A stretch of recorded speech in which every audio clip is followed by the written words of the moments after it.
여러분 안녕하십니까? 광주 MBC 뉴스투데이 시작합니다. 먼저 오늘의 주요 뉴스입니다. 윤호중 행정안전부 장관이 광주를 찾아 국가폭력 치유는 국가의 몫이라며 내년부터 국가폭력 트라우마 치유센터의 운영비를 국비에서 지원하기로 약속했습니다. 국토부가 내년 3월까지 무한국제공항 운영 계획이 없는 것을 확인한 광주시가 광주공항 국제선 임시 취항을 재신청할 계획입니다. 다도의 최남단의 섬 거문도를 오가는 선사측이 경영난을 이유로 운항을 멈추겠다고 밝혀 거문도 백길이 중단될 위기에 처했습니다. 기후위기에 대응하기 위해 한 번의 모내기로 2번을 수확하는 운벼 재배가 실증에 성공했습니다.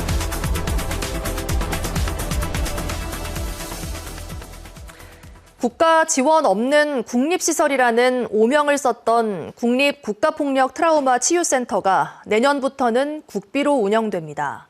사업을 총괄하는 윤호중 행정안전부 장관이 광주를 찾아 국가폭력 치유는 국가의 몫이라며 책임을 분명히 밝혔습니다. 보도에 주현정 기자입니다. 윤호중 행정안전부 장관이 취임 후 처음으로 광주를 찾았습니다. 국가폭력 피해자와의 소통으로 일정을 시작한 윤 장관은 국가폭력을 치유하는 국립시설의 운영 책임은 온전히 국가에게 있음을 다시금 강조했습니다. 내년서부터는 이 센터 운영비를 국비로 지원을 하기로 했습니다. 국가폭력 피해자들은 정부의 시혜적 태도가 반복되지 않기를 바랐습니다. 우리가 나가서 하루라도 하기라도 쓰고 이렇게 풀다 올 수 있는. 또 우리가 어려운 사람들이 이렇게 많이 여기서 도움을 받고 할 수 있게끔. 윤 장관은 국가폭력 후유증 회복을 돕는 프로그램에도 함께 참여하며 운영 상황을 점검했습니다. 한번 보러 갔다 해보세요. 국가폭력 트라우마 치유를 전담하는 첫 국립시설로 지난해 7월 문을 연 뒤 5.18 민주화운동 관련자는 물론 한국전쟁, 부마, 여순 등 1,300여 명의 국가폭력 피해자와 그 가족 등이 이용하고 있습니다. 마음도 편해지고 상쾌하고 늘 기다려지는 수업 시간이에요. 그래서 조금 이제 이 수업이 길었으면 좋겠는데. 개관 초기 정부가 지자체의 운영비 절반을 떠넘기며 고비도 있었지만 새 정부 출범 후 국가가 운영비를 모두 감당하기로 하면서 국가 차원의 안정적인 운영 체계는 일단 마련됐습니다. 마음껏 이 가슴을 한번 쭉 펴고 그런 또 치유의 시간도 가졌으면 좋겠다 이런 말씀도 있으셔서 거기에 맞게 프로그램을 세워서. 하지만 사업비의 절반은 여전히 지자체의 몫으로 남아 있습니다. 지자체 형편에 따라 치유 사업이 들쑥날쑥 할 수밖에 없는 겁니다. 국립국가폭력 트라우마 치유센터에 걸맞는 정부의 통합 지원 필요 요구가 커지고 있습니다. MBC 뉴스 주현정입니다. 지방자치 30주년을 맞아 광주시와 행정안전부가 시민과 함께 자치의 성과를 돌아보고 미래 비전을 나눴습니다. 윤호중 행안부 장관이 참석해 진행된 지방자치 30주년 전락권 간담회에서 마을자치 강화와 주민선택형 동장제 시범 실시 등의 정책 과제가 제안됐습니다. 또 주민자치 박람회와 마을공동체 법제화 등 현장의 다양한 의견이 논의됐습니다. 행안부는 권역별 간담회에서 수렴한 의견을 바탕으로 지방자치 30년의 성과를 평가하고 향후 정책과 제도 개선에 반영할 계획이라고 밝혔습니다. 찬 기운이 강하게 밀려오면서 오늘 출근길 추운 날씨가 이어지고 있습니다. 전남 곳곳에서는 영하권 추위가 나타나면서 얼음이 얼고 서리가 내릴 수 있겠습니다. 광주 역시도 어제보다 더 쌀쌀한 출근길 이어지고 있습니다. 아침 기온 5도 안팎으로 어제 같은 시각보다 4도가량 낮은 기온에서 시작했습니다. 날이 비교적 급격히 추워진 만큼 출근길 보온에 신경 잘 쓰셔야겠습니다. 한낮 기온은 지금보다 10도 이상 오른 16도 안팎으로 어제보다도 조금 더 포근하겠고요. 일교차는 크게 벌어지겠습니다.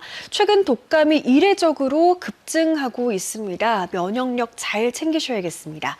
하늘 모습 보시면 구름 조금 지나고 있는 모습입니다. 오늘 구름은 오후 들어서 더 걷히겠고요. 맑은 하늘 드러나겠습니다. 날씨 정보였습니다. 지난해 제주항공 여객기 참사 이후 무안국제공항이 폐쇄되면서 지역 경제계와 관광업계의 어려움이 커지고 있습니다. 광주시는 국토부가 내년 3월까지 무안국제공항을 운영할 계획이 없는 것을 확인하고 국토부에 광주공항 국제선 임시 취항을 재신청할 계획입니다. 보도에 송정근 기자입니다. 제주항공 여객기 참사 이후 무안국제공항은 1년 가까이 폐쇄된 상태입니다. 참사 책임과 원인 규명이 끝나지 않았고 활주로 끝단의 콘크리트 둔덕 철거와 교체 공사는 아직 착수하지도 못했습니다. 국토부는 지금까지 3차례에 걸쳐 무안국제공항 폐쇄 기한을 연기했고 최근 동계 정기편 항공 일정에서 무안국제공항을 또 제외했습니다. 이로써 내년 3월까지 폐쇄가 확정됐습니다. 지역 경제계와 관광업계의 어려움이 가중되고 있습니다. 지역 관광업계는 무안공항 폐쇄 이후 지난 6월까지 1,000억 원의 매출 손실이 발생했고 연말까지 폐쇄가 이어질 경우 피해액은 2,000억 이상이 될 거라고 주장했습니다. 현재 저희 업계에서는 직원도 많이 좀 나간 상태이고 또 임대료 내기도 좀 어려운 상태이고 거의 벼랑 끝에 서 있다 그렇게 생각하면 되겠습니다. 이러한 지역의 어려움을 해소하기 위해 광주시는 광주공항 임시 국제선 취항을 국토부에 재신청하기로 했습니다. 지난 4월에 이어 두 번째 신청입니다. 이번에 신청하는 국제선 노선은 광주에서 베트남 푸꾸옥과 나트랑, 다낭을 왕복 103회 오가는 노선입니다. 국제선 운항의 필수 시설인 검역과 세관, 출입국 관리 등은 에이펙 정상회의를 위해 울산공항에 임시 국제선 시설을 설치한 사례를 예로 들며 4, 5개월이면 시설 설치가 가능하다고 내다봤습니다. 국토교통부는 지금까지도 무안국제공항 정상화에 대한 명확한 로드맵이나 대책을 제시하지 않은 채 국제선 취항을 허용하지 않고 있는 상황입니다. 더 큰 문제는 내년 3월 이후에도 광주시의 이런 설명에도 국제선을 임시 취항하는 것은 쉽지만은 않아 보입니다. 첫 번째 신청 당시에도 국토부는 4개월여간의 검토 과정을 거쳐 특정 목적에 한해 부정기편 취항을 허용하는 원칙에 어긋난다는 이유 등으로 불허 입장을 밝힌 바 있습니다. 또 군공항 이전 문제와 관련해 광주공항을 무안공항에 통합하는 방안이 추진되고 있는 상황에서 전남도와 무안군의 반발을 살 수 있다는 우려도 제기되고 있습니다. MBC 뉴스 송정근입니다.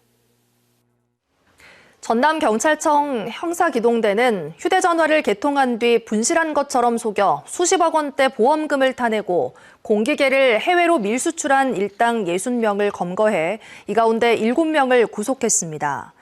이들은 지난해 11월부터 지난 6월까지 개통한 스마트폰 2,400여 대를 분실 신고해 보험금 46억 원을 가로채고 분실 처리된 휴대전화를 밀수출해 37억여 원을 챙긴 혐의를 받고 있습니다.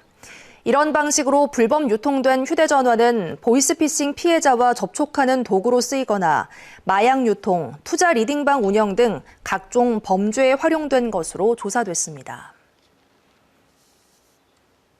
광주 지역의 외국인 마약 사범이 3년 사이 3배 이상 급증해 관계 당국의 실질적인 대응 체계가 마련돼야 한다는 지적이 나왔습니다.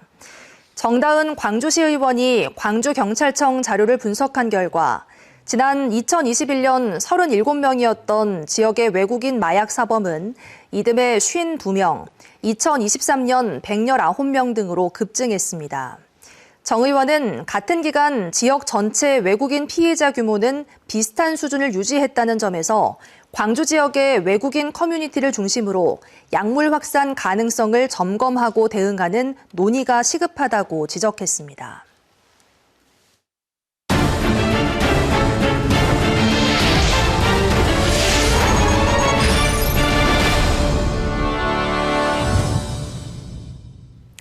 다도의 최남단의 섬 거문도를 오가는 뱃길이 끈길 위기에 처했습니다.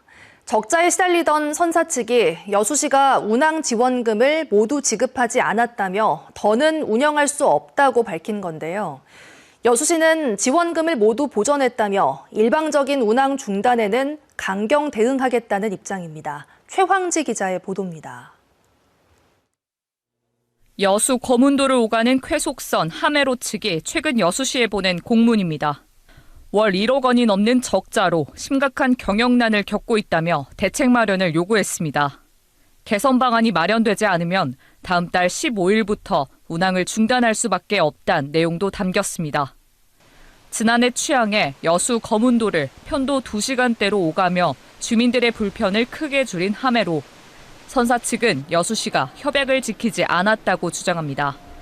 당초 협약과 다르게 감가상각비 10억 원은 받지 못했고 2차 보전금이 운항 결손액에 포함되면서 17억 원만 지원됐다는 겁니다. 각 항목별 지급을 위해 조례까지 개정해 놓고도 여수시가 이를 위반하고 있다고 지적했습니다. 이 적자를 지속적으로 감내하기는 대단히 어려운 상황입니다.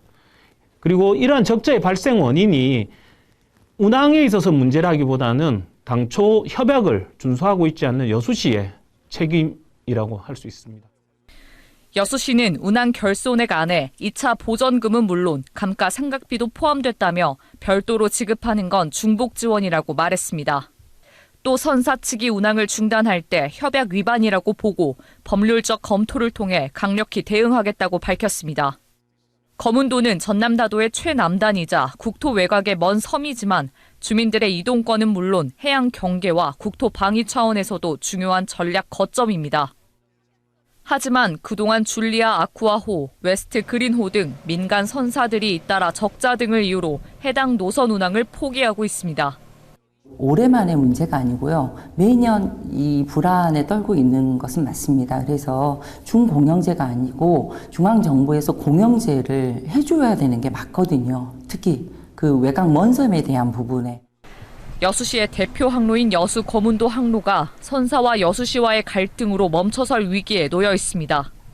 여수시는 선박 운항이 멈출 경우 대체 선박을 투입해 피해를 최소화하겠다고 밝히고 있지만 운항 중단을 막기 위한 보다 근본적인 대책이 마련되지 않는 한 섬 주민들의 피해는 또다시 반복될 것으로 보입니다. MBC 뉴스 최황지입니다. 전남의 한 마을이 한 번 모내기를 해서 2번 수확할 수 있는 운벼 재배에 도전하고 있습니다. 이미 일부 지역에서 대규모 현장 실습에도 성공한 만큼 기대도 큰 상황인데요.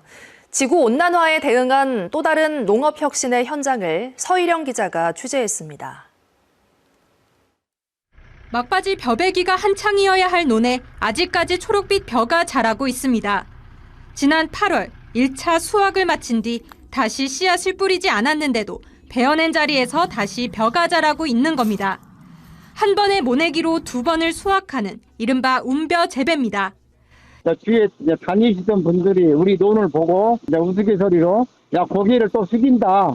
한 번 더 수확을 한 번 더 해봐라. 그런 이야기를 많이 농담 삼아 많이 했었어요. 우리 주민자치회에서 한번 해보자. 시범적으로. 이 같은 운벼 재배는 동남아시아와 미국 남부 등 고온다습한 지역에서만 이뤄져 왔습니다. 하지만 눈앞에 현실로 닥친 기후 변화가 농업 환경의 변화를 불러온 겁니다. 앞서 충남에선 4월 말 심어 이르면 7월부터 수확하는 초조생종, 빠르미 품종을 활용한 이기작 현장 실증 실험에 성공했습니다. 해당 품종은 일반벼 품종 대비 농업용수 사용량이 절반 이상 절약되고 수확 과정에서 온실가스인 메탄 발생량을 줄일 수 있다는 연구 결과도 발표됐습니다. 추가 소득은 물론 벼깨씨무늬와 벼멸구 등 지구온난화로 확산하는 병충해 피해를 줄일 수 있다는 점이 최대 장점입니다. 7월 달부터 병이 많이 걸리는데 7월 달에 등숙이 되다 보니까 병도 안 걸리고요. 수확한 다음에는 8월, 9월 달에도 병이 하나도 안 걸리고 병해충 제로화 실현이 가능한 장점이 있습니다. 전남에서도 빠르미 품종의 적응 시험 결과를 토대로 현재 7,800제곱미터 규모인 재배 면적을 추가로 확대할 계획입니다. 해남이나 이렇게 공유나 인데 가면 따뜻한 기온을 갖고 있는 고장인데 거기서는 더 성공하지 않을까. 아무래도 기후가 충남보다는 더 따뜻하니까 아마 그 장성에서도 가능하니까 분명히 아래쪽에서는 또 가능성이 있을 것도 같습니다. 국내 쌀 주산지이자 최남단으로 기후변화의 일선에 있는 전남 농업의 고민이 깊어가고 있습니다. MBC 뉴스 서희령입니다. 광주의 한 외곽 지역 주민들이 일방적인 시내버스 노선 확대는 교통소외 지역과 교통약자 차별이라며 반발했습니다. 이들은 어제 광주시청 앞에서 규탄대회를 열고 715번 마을버스 운행 중단에 따라 대촌 70번 시내버스가 10개 정류장을 추가로 경유하도록 노선이 변경됐다며 대촌동 주민들의 시내 접근성은 더 나빠졌다고 반발했습니다. 주민들은 또 시내버스 경유지만 대폭 늘린다고 마을버스 운행 중단에 따른 지역민들의 불편이 줄어드는 게 아니라며 노선 원상복구를 비롯한 현실적인 대안을 광주시에 요구했습니다. 광주시가 5.18 사적지인 옛 광주 적십자병원의 활용 방안을 놓고 시민들의 의견을 수렴합니다. 광주시는 오는 19일 공청회를 열어 옛 적십자병원의 보존과 활용 사업 계획안을 설명하고 시민들의 의견을 들을 예정입니다. 광주시는 병원의 역사성을 감안해 본관 외관은 원형에 가깝게 보존하고 내부를 리모델링해 헌혈 공간과 치유 플랫폼 등을 구축한다는 구상입니다. 광주 적십자병원은 5.18 당시 부상자를 치료하고 시신을 안치했던 곳으로 장기간 폐건물로 방치되던 것을 광주시가 지난 2020년 매입했습니다.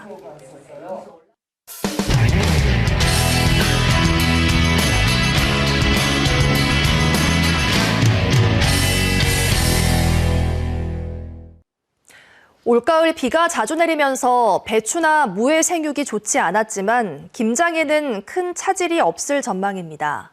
배추와 무 모두 지난해보다 재배 면적이 늘어 공급이 원활한 상황인데요.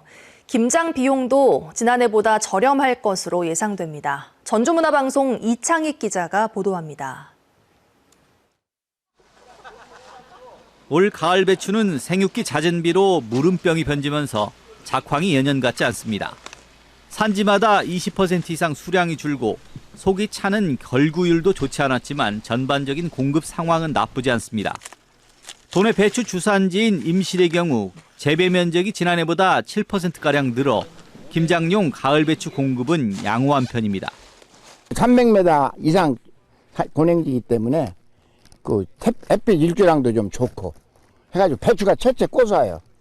그리고 물이 좋고.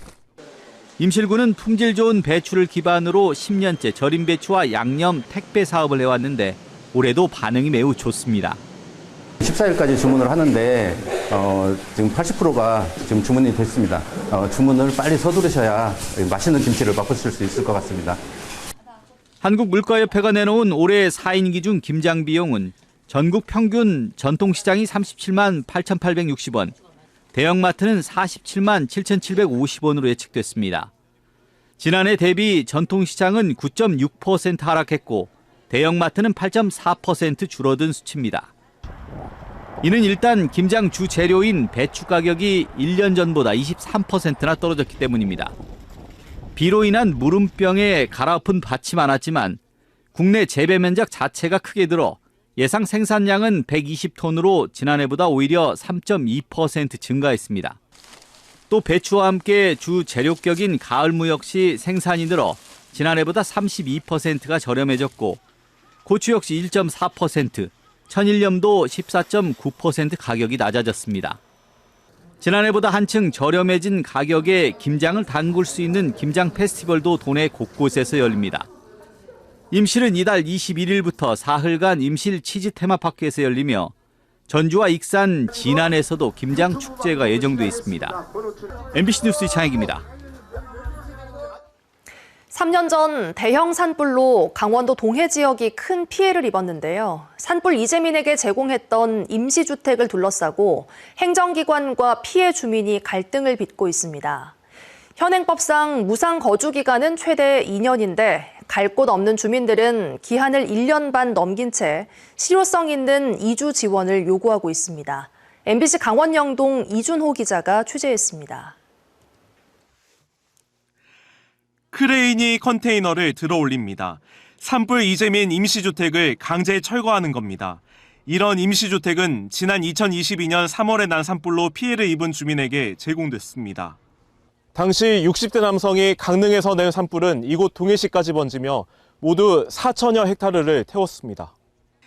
이재민이 임시주택에 거주할 수 있는 기간은 기본 1년에 1년을 연장할 수 있는 최대 2년.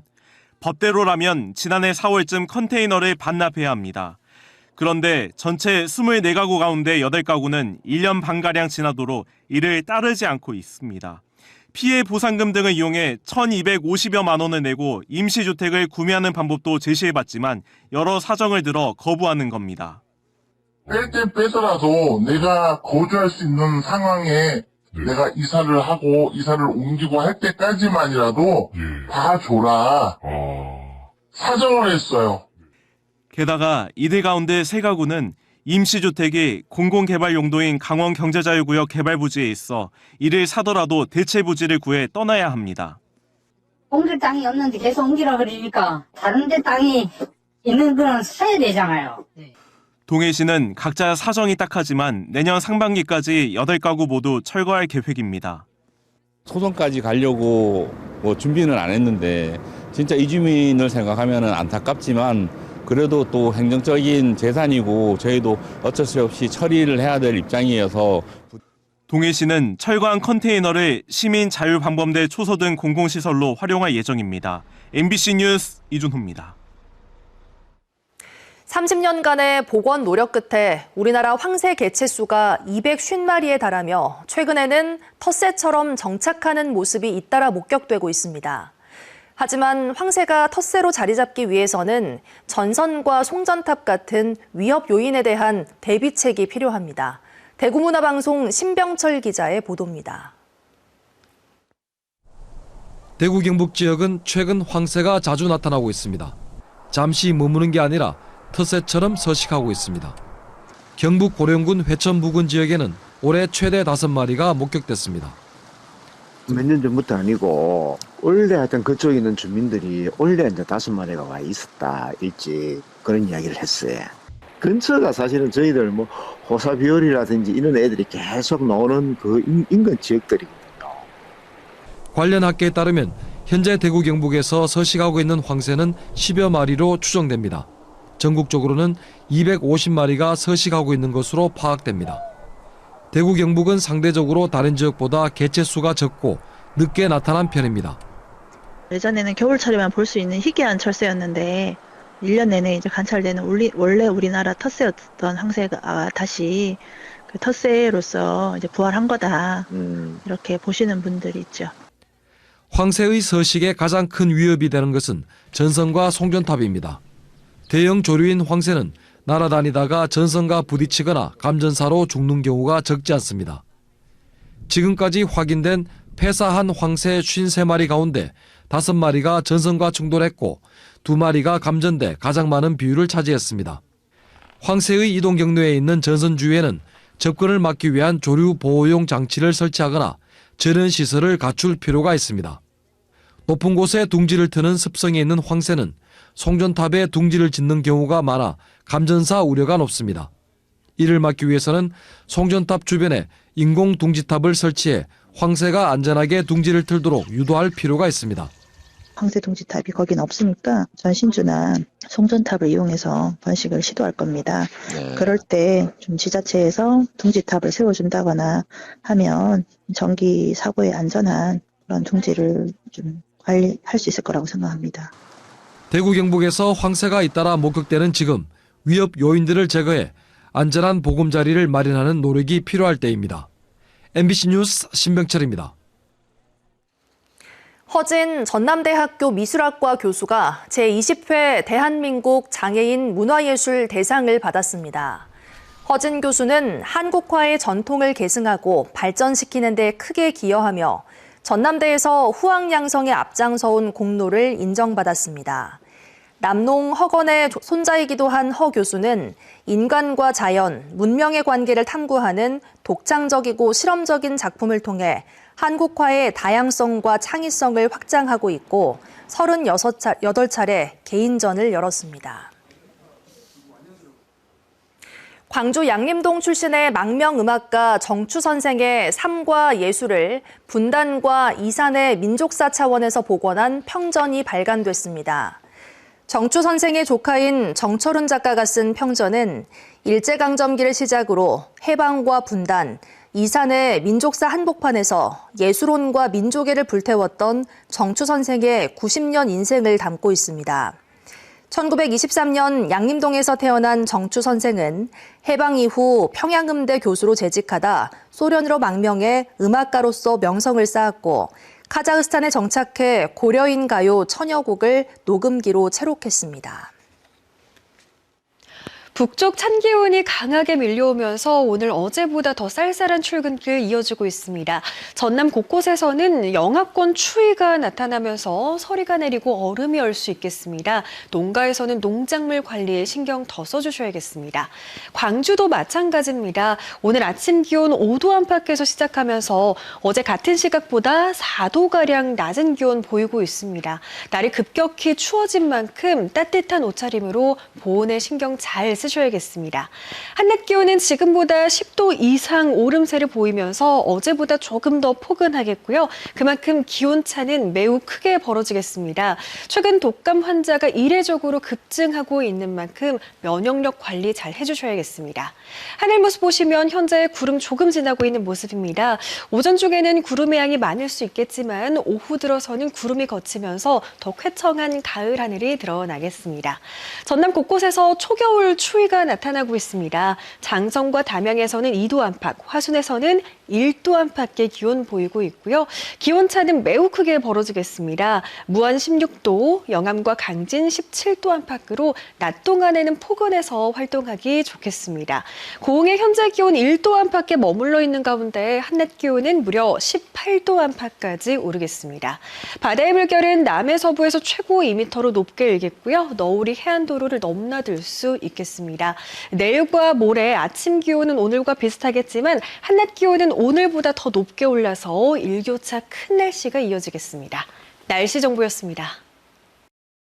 언제 어디서나 내 손 안의 뉴스.